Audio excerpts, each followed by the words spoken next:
So first things first, okay? Sometimes some of you complain that you can't read my messy handwriting. Well, it's not messy, it's just cursive, okay? So I printed this very clearly so you could see the word that I'm about to say, okay? The word is asymptote. Now, we have to have some ground rules about this word, okay? Number one, we're not going to unnecessarily stress the first syllable of this word, okay? Number two, we're not going to abbreviate it. And even if we did, it would be ASY instead of what you want it to be, okay? And number three, while we're safe saying this word here in this classroom, you're safe saying it in front of other math teachers, probably shouldn't walk down the hallway telling your friend you're going to kick their asymptote. Okay? Because I don't want to get called to the office again. When you say this word in front of history teachers, they don't know what it means and they send you to the office for cursing in the hallway. And then you say, well, Mrs. Kingston taught me that word. And then I get called to the office. And the principal says, well, what does the word even mean? And I'm feeling pretty ornery about getting called to the office, but to be honest, I'm feeling pretty ornery just about every day, right? So I say, it's nothing. Because an asymptote is nothing. It's a line on a graph that nothing can exist there. We put the line there. It doesn't actually exist there. We put a line on a graph called an asymptote because we know nothing can exist there. And then I get a stern talking to about teaching students words that are close. I didn't make up the word, right? It wasn't me. I'm just teaching it to you. I have to teach it to you. So can we please go into those guidelines? Is that all right for today? Okay. Now, you guys can tell I'm being a little silly about this word, right? But I have been called to the office before because students were saying it in the hallway in front of other teachers who didn't know what it meant. Okay? So just be careful. I'll just ask you to use the word with caution. Is that all right? Today, there's several different kinds of asymptotes. Today we're going to talk specifically about horizontal asymptotes. Okay? Most of the time you cannot cross an asymptote. Okay? Your graph will get closer and closer to the asymptote, but will never touch it. But sometimes asymptotes can be crossed, and usually the asymptotes that can be crossed are the horizontal ones. Okay? So just like yesterday, we're going to gather some data so that we can make some inferences and learn some things about the thing that we're talking about, right? Okay? So let's talk about basketball. Anybody in here like basketball besides me and Coach? Okay, one person. Excellent. Okay. So far in the basketball season, during games, Charlie has shot 30 free throws. Unfortunately, she has made only 13 of them. Should be running a lot, huh? Yeah, okay. So up to this point, what is her stat for percent of free throws made? Well, how do you figure out a stat? How many did she make? 13. Out of how many? 30. Well, 13 divided by 30 decimal gives me 0.433. But is that how we talk about stats? No, how do we talk about stats? Percents, right? So what is this as a percent? 43.3%. Yeah, because we multiply that by 100, right? So 43.3%. Okay. Now,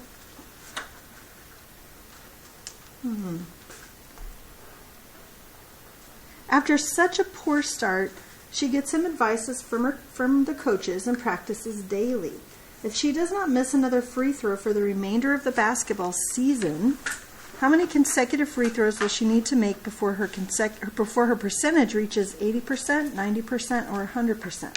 So let's talk about that for a second. Let's fill this table in. Okay? So far, as of right now, she's 13 over 30, and we know that is 0.433, which we know is 43.3%, right? Everybody okay with that? Then she gets up to the line and makes the next one. So now she's 14 out of 31, right? The made over the attempted. Well, let's see. 14 divided by 31 decimal is 0.452. 0.452. So what percent is that? Good. 45.2%, right? What about after she's made 2 free throws? What is her fraction made? 15 out of 32. What about after 3 free throws? What is she at? 16 over 33. What about after 4? 17 out of 34. What about after 5? 18 over 35. Okay, what about after 10?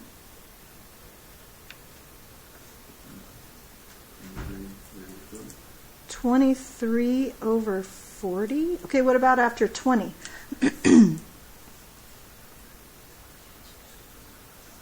33 out of what? 50, right? What about after 50? What is she at now?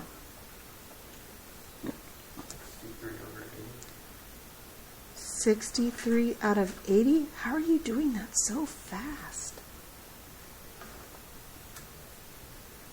What about after 100? 113 out of 130? How are we doing it so fast?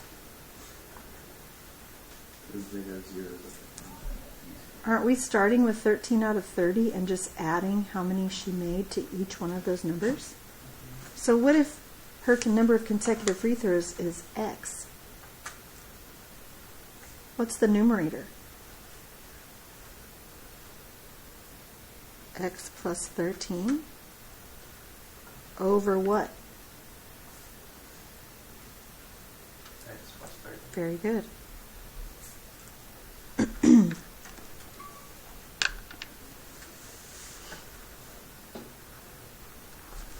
Okay, let's see. 15 divided by 32 is 0.469, which would be 46.9%. 16 divided by 33, would be 0.485, which would be 48.5%. Ooh, 17 divided by 34, that's 0.5, which would be 50%, right? 18 divided by 35,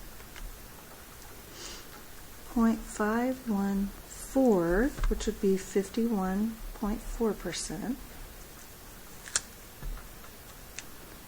23 divided by 40, 0.575, which is 57.5%.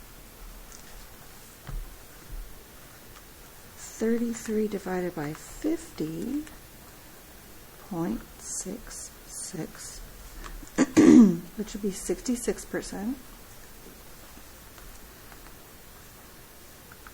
63 divided by 80. Oh, dang. 63 divided by 80. I forgot. My 6 is not working today for some reason. Not every time. So 0.788. So 78.8%. And one more. 113 divided by 130 decimal. 0.869, which would be 86.9%. So if I have to graph that, let's see, if I have to graph that, 1 is Well, I guess right now she's at 43, which is kind of right there. 1 is 45. 2 is 46. 3 is 48. 4 is 50. 5 is 51. It's hard with it. It's all so close together right there, isn't it? 10. Okay, 10 is finally better. 57. 20. 66. 50 is 78. And 100. Not this one. Ish? Is that pretty good? Does yours look like mine? Yes? So first of all, what equation relates these two quantities to get to the percent? It has something to do with this, doesn't it? But to get to the percent, what do I have to do with this number? What do I have to do with this number to get from here to here? I do have to multiply by 100, don't I? So x plus 13 over x plus 30. Because if I don't multiply it by 100, all I have is the decimals, right? Okay. So let's use this table. We're also going to use our calculator because we're going to let our calculator do some work for us. Okay. I'm going to go to a graph, and I'm going to put in that equation that I just got. 100 times x plus 13 over x plus 30. I can't see it. I don't really need to see it though right now.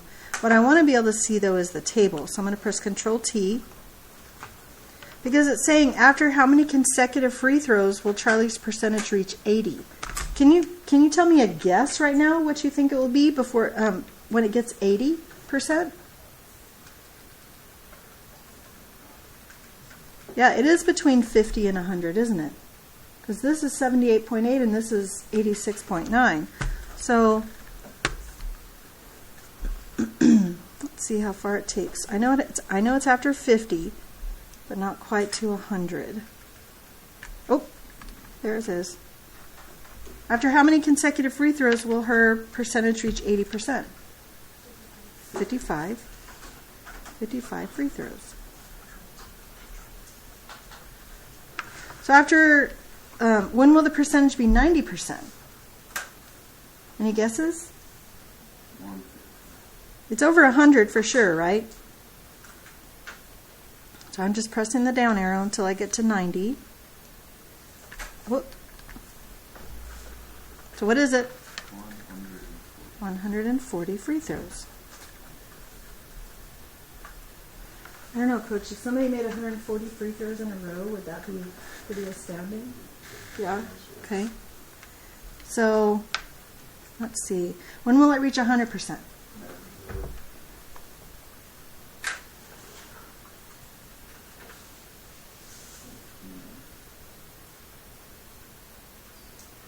Okay, this is going too slow for me, so I'm going to go to my menu and my table set. I'm going to edit my settings. Let's just go ahead and start at 1,000, and let's count by thousands. You're going to need to do that in a second. If you didn't see what I did, I'll be able to show you in a second. So I'm already at 99.9%, so that's good, right?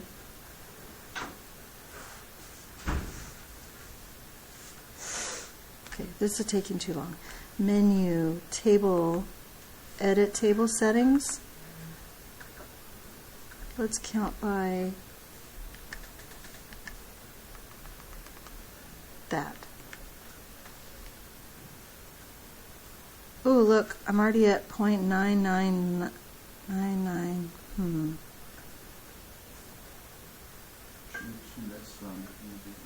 Nope, consecutive. We're talking about consecutive free throws made.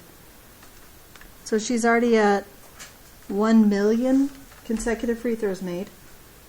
So first of all, is that realistic? No, we're doing math right now. We're just thinking about math, right?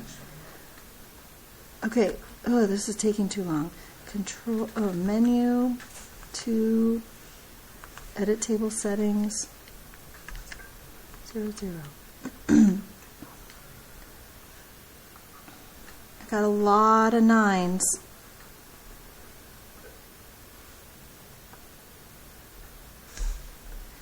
I'm at 800, that's good, right?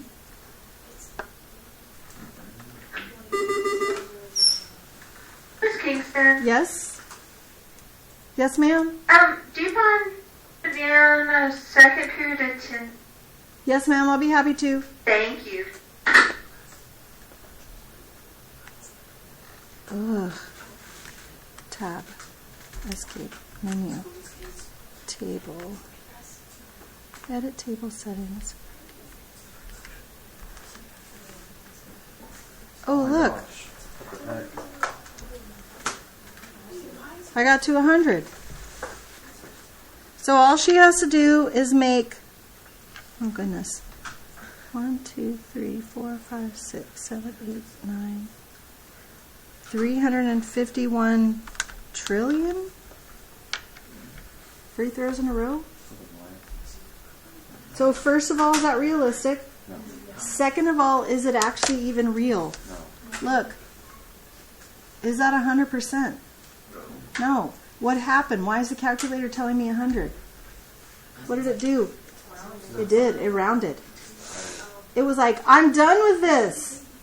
I'm done. I'm done. I'm tired. I'm holding as many decimals as I can. I'm done. It's 100. But you know it's not going to get to 100, right? How do you know it's not going to get to 100? Because she missed some in the very beginning. She missed some. And so she went on that streak.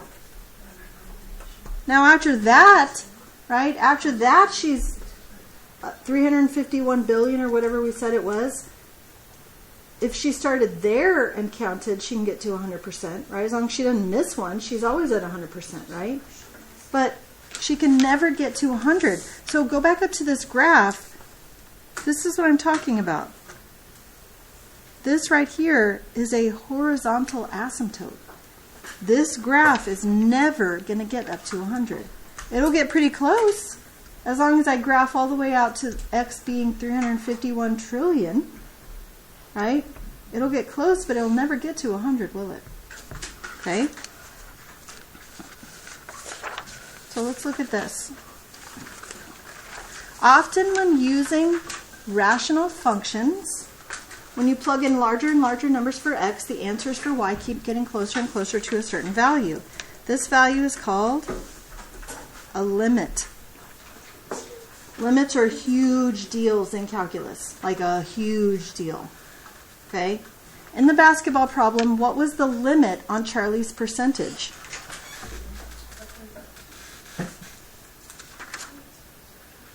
The limit was 100%, right?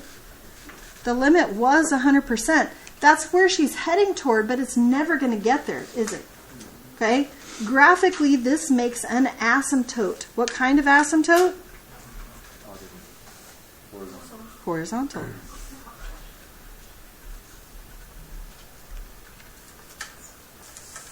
Predict the locations of this type of asymptote by finding a limit, by plugging in extremely large numbers for y. Okay? So let me show you how to do this, and then I'm going to assign each table group one of these to do. Okay? So I'm going to get rid of my table for a second. I'm going to hit my tab. I'm going to clear this equation, and I want a fraction.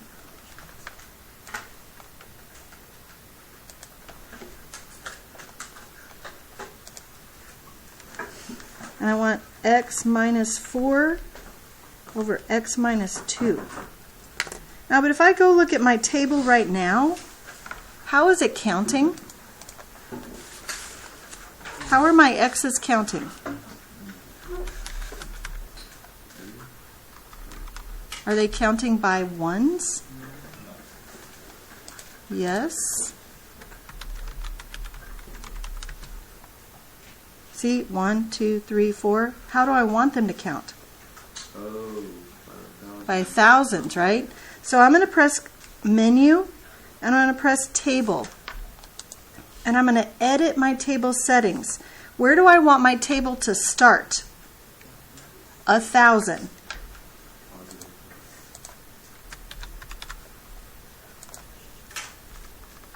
And how do I want my table to count or step? Also about 1,000, right? Now when I look at my table, look at that. Okay? So let's see, this would be 0.998. And then I would have 0.9909. And then I would have 0.9993. I got to go further, right? And then my 4,000 would be 0.9995. Does that make sense? Okay, so this is what I need you to do. Your table group is going to do table number 2. You guys are going to do table number 3. You're going to do table number 4, or problem number 4. You guys are going to do problem number 5. Okay? Round until it's different. I could have just put 998, 0.999, 0.999, but I wouldn't see the difference until I went to the 4th decimal place. Does that make sense? Round so you can see a difference, and when your table group gets done, send somebody back here to fill it in on this part of the table. Does that make sense?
As soon as you get yours done, head back here so we can fill in the table.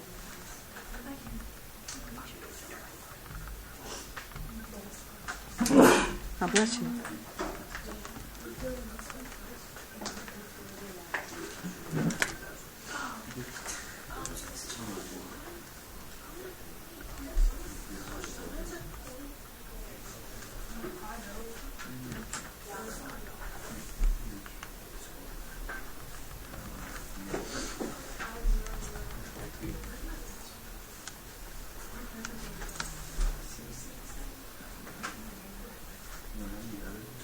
Excellent. Good job. No, it's not. It's fine.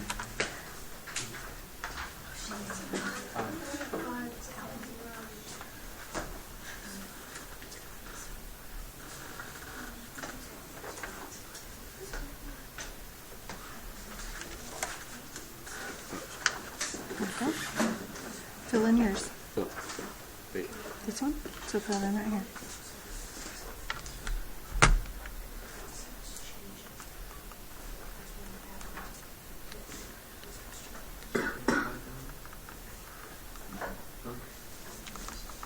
Thank you. Good job.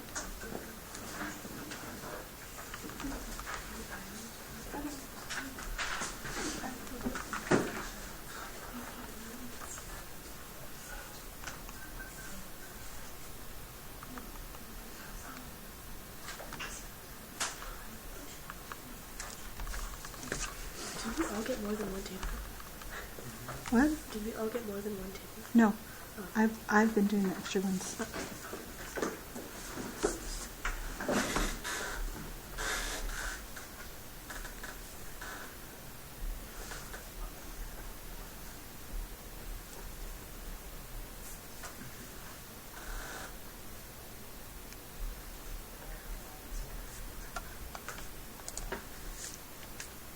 Okay.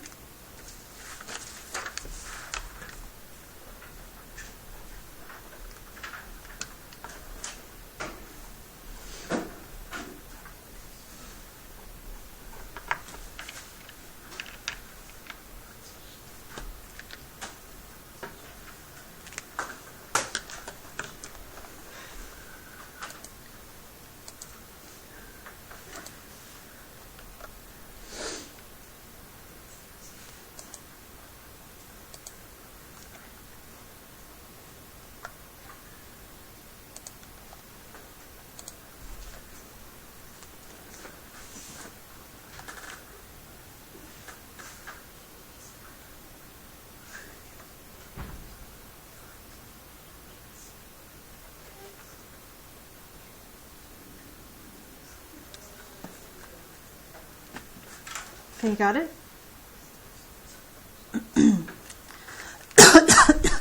So what is the limit of this table? Where is it going? Where are the y's going toward? It's going to 1, right? Do you see that? This is going to 1. So guess where the asymptote is? Y equals 1. Why is it y equals? What kind of, it's a horizontal asymptote, right? Which means it's this way. Show me with your arms. It's this way. Horizontal asymptote is this way, which means it's crossing which axis? The y. Okay? All right, look at problem number 2. Where is this going? What's it getting closer and closer to?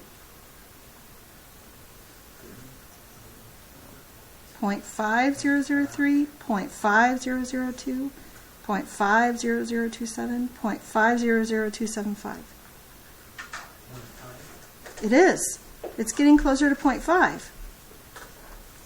So guess what the asymptote here is? Y equals 0.5. What is this one getting closer and closer to? It's decreasing, right? Negative 1.6 repeating. Oh, something to do with the third, right? What is negative 1.6 as a decimal? 5/3? What's happening to this one? Where's it going? Oh yeah, it's going up, isn't it? It's allowed to go up. It's allowed to increase, but if it's where's this increasing toward? It's just getting bigger and bigger, right? Is it heading toward anything in particular? No, it's not. We're allowed to have no horizontal asymptote. That's allowed. Okay?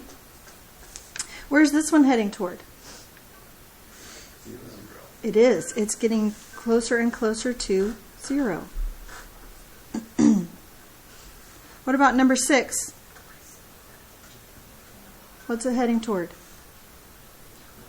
2.5. I agree with that. Y equals 2.5. What about number 7? It is. Yeah, you're right. That's getting closer and closer to 0. And then what about this last one? Correct. Because it's getting greater and greater, it's getting bigger and bigger, it's not heading toward anything. Is there any way to tell the location of the horizontal asymptote just by looking at the function? I'll tell you the answer. Yes. Okay?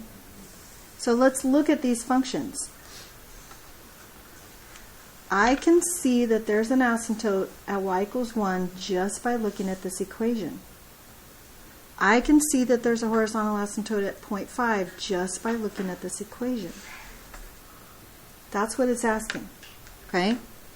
Look at your next page. To find it just by looking at the equations, we have to look at the exponents.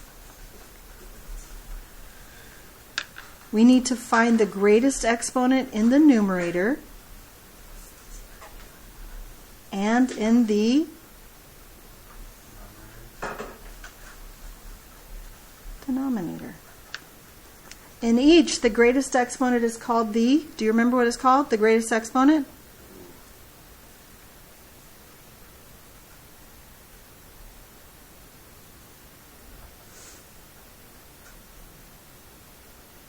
Uh-huh.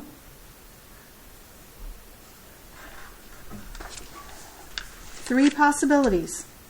If the degree of the numerator is greater, there's not one.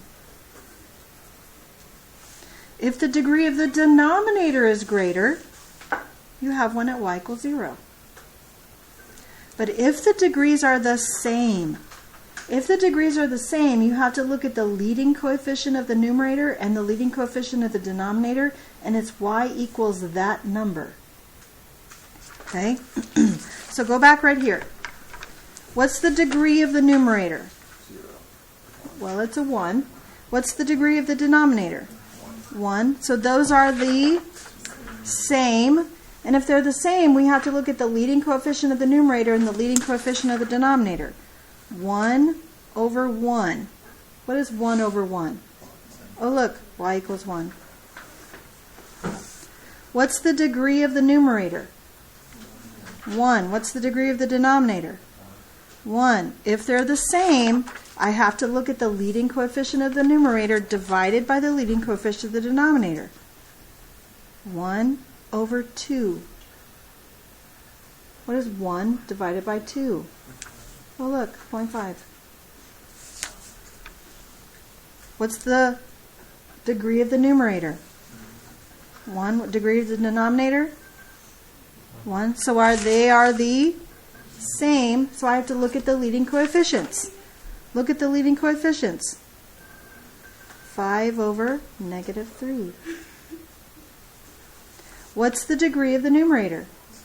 2. What's the degree of the denominator? 1. So are they the same this time? No. Which one's greater? The numerator is greater, so there's not 1. None. Does that make sense? Look at number 5. What's the degree of the numerator? 1. What's the degree of the denominator?